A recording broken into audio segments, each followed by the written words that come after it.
Hi అండి, చూడండి గుడ్లు అయితే బాగా మెత్తగా ఉడికిపోయాయి. ఇక అలాగే మనకి ఒగ్గని గొజ్జు కూడా రెడీ అయిపోయింది. బొరుగులగా అయితే చేయబోతున్నాను అనమాట. ఇక ఒగ్గని గొజ్జు కూడా రెడీ అయిపోయింది, బాగా ఉడికిపోయింది. ఇక్కడైతే ఇక గుగ్గులకి పోపు అయితే వేసేస్తాను.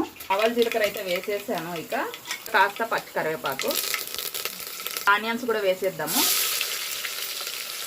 చిటికెడు పసుపు, జీరా, పచ్చిమిర్చి, సాల్ట్, ఇక వెల్లుల్లి వేసిన పేస్ట్ అనమాట వేసేసుకుందాము.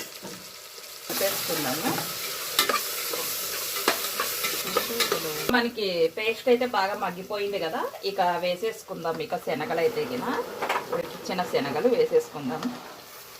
ఒకసారి బాగా కలిపేసుకొని కాస్త అలా మగ్గిపోతే ఇక మనకి శనగలు కూడా రెడీ అయిపోయినాయి అన్నమాట. ఇక చూడండి, శనగలు అయితే మనకి రెడీ అయిపోయినాయి. ఇక పానకం కూడా రెడీ చేసేసాను. ఇక బాయ్ ఫ్రెండ్స్.